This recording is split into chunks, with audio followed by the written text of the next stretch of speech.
Bismillahirrahmanirrahim. Assalamualaikum warahmatullahi wabarakatuh. Assalatu wassalamu ala asrafil anbiya wal mursalin. Asyhadu an la ilaha illallah wa asyhadu anna Muhammadar Rasulullah. Puji dan syukur kita panjatkan kehadirat Allah Subhanahu wa taala yang telah memberikan nikmat iman dan Islam. Nikmat itu diantaranya nikmat kita diberikan usia, nikmat kita diberikan penglihatan secara jelas, nikmat kita bisa mendengar, dan nikmat-nikmat yang lain.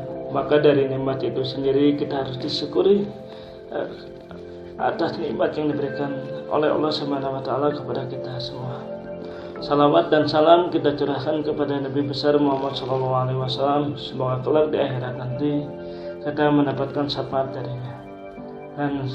Dan Nabi Muhammad SAW menjadi suri tauladan bagi kita semua.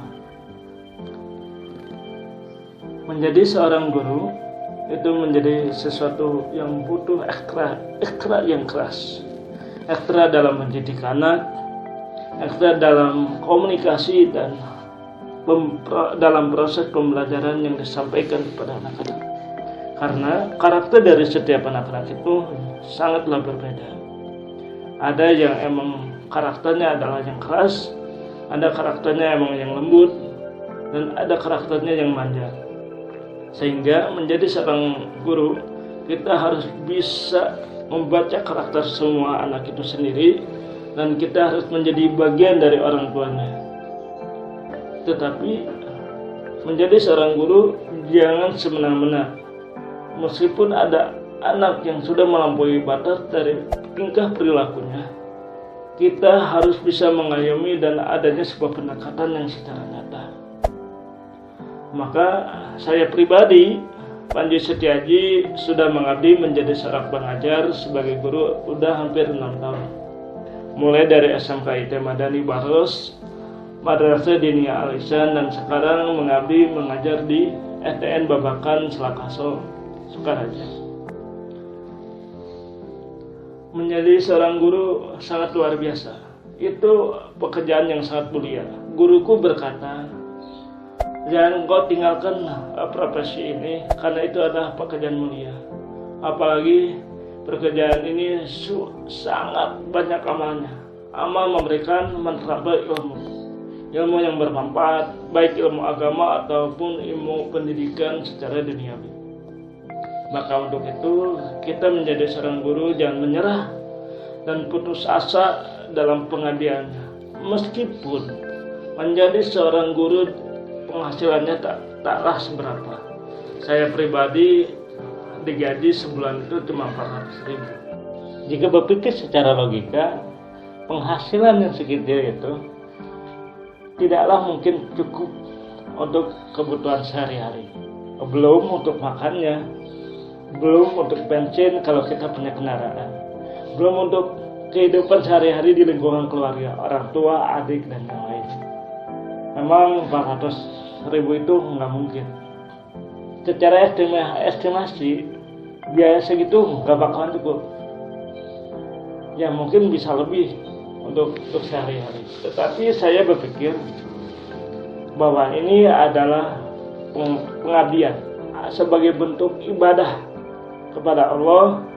Saya mengajarkan ilmu, mentransfer ilmu, mengajarkan terhadap anak-anak yang anak-anak itu sendiri murid dianggap sebagai anak kita sendiri sebagai guru. Jadi soal rezeki nggak usah khawatir. Allah sudah mencukupkan rezeki dari setiap hambanya. Jangan takut, Allah akan memudahkan segalanya. Keajaiban itu selalu datang secara tiba-tiba. Tinggal dari kitanya bagaimana menjalaninya profesi ini, bagaimana bentuk kesabarannya, dan bagaimana kita merintis dari proses ini yang suatu saat akan mendapatkan hasil yang akan jauh lebih baik di kemudian hari. Memang dalam sesuatu apapun butuh perjuangan, butuh ikhlas yang kerja keras, dan hal yang lain adalah butuh benar-benar kesabaran. Karena pertolongan itu dengan sabar dan sholat. Dan menjadi seorang guru bukan hanya mengajarkan saja, mengajarkan materi dari buku pembelajaran saja, tetapi bagaimana mencetak anak-anak itu menjadi anak-anak yang berakhlakul karimah, menanamkan nilai-nilai agama, menguatkan keimanannya, mengajak ke dalam sebuah kebaikan, dan dari ibadahnya juga. Kita sebagai guru, yang kata lain adalah bagian dari orang tua, anak murid-murid di sekolah bisa berjamaah di sekolah dengan murid-muridnya, bisa ngaji dan yang lainnya. Itu harus tetap ditanamkan di sekolah. Tidak cukup hanya sekedar pengetahuan saja. Kesempatan menjadi seorang guru, maka curahkanlah, terus berikanlah ilmu itu dengan sebaik-baiknya. Kembali lagi dalam konteks sebuah rezeki, bahwa Allah itu adalah Maha Pemberi rezeki. Rezeki Allah itu begitu luas. Tinggal dari kitanya. Ya Rojak, Allah Maha Pemberi rezeki. Allah sudah cukupkan rezeki bagi setiap hamba. Jangan takut. Allah akan memberikan kelebihan yang lebih kepada kita. Suatu saat dengan tiba-tiba ada yang memberi. Bisa jadi dari orang tua siswa, bisa jadi dari guru yang lain, atau bisa jadi dari rekan-rekan teman kita. Terima kasih ya sudah mengajarkan, mendidik anak-anak. Ini ada sebuah pemberian. Tapi kita jangan terlalu mengharap secara lebih atas pemberian dari orang lain.